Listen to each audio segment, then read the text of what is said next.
All right, so what we have here is an 18th century copy of a type facsimile of a manuscript of the Roman poet Virgil. So this was an early attempt to get people the text of a medieval manuscript without actually being able to reproduce it because there wasn't photographic technology yet.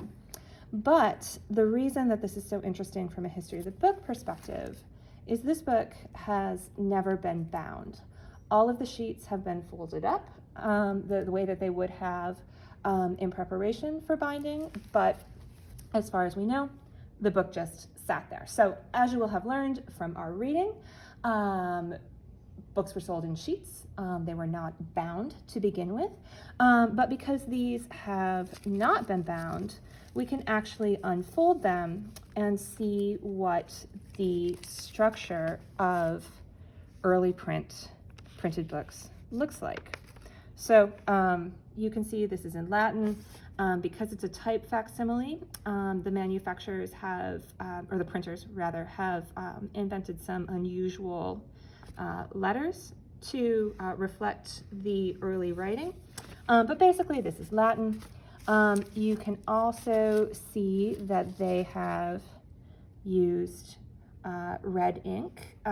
This is not rubrication, where the red ink is added after the whole thing is printed in black.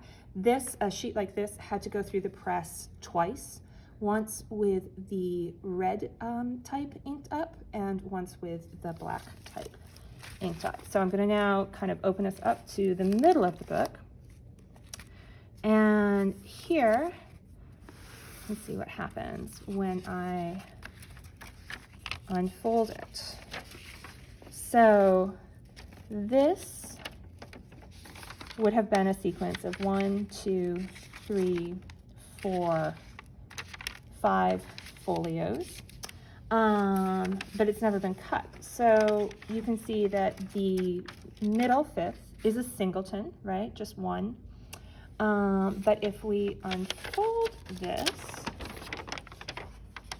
you can see that this is how the book would have come off the press. So instead of page 91 being next to page 92, we have page 91, 96, 97, 90, 89, 98,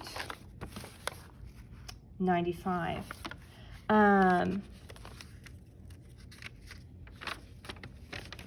So in order to print this properly, the pages would have to be distributed in the appropriate way on the printing press. This would have come from a separate sheet that was then cut up so that, and would be inserted prior to binding. So this is really something that's been set up all the way for binding, but isn't quite there yet.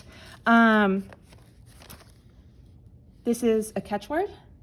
It tells us what's going on the next part of the book, but when it's all stacked together, what would have happened in the bindery is these edges would have been stitched together, and then the other edges would have been trimmed. That would have cut the connecting pieces, and then you would have a book that you could page through normally. But until you have that, you've got big stacks of stuff, little bookworm damage there, like this. This book, I really haven't had a chance to kind of figure out exactly everything that's going on with the structure, but you can see how, whereas the other one just had a singleton in the middle, this one had a double, a bifolium. So I will link you to a digital facsimile of this, but this is the unbound version of Virgil's works. Thank you.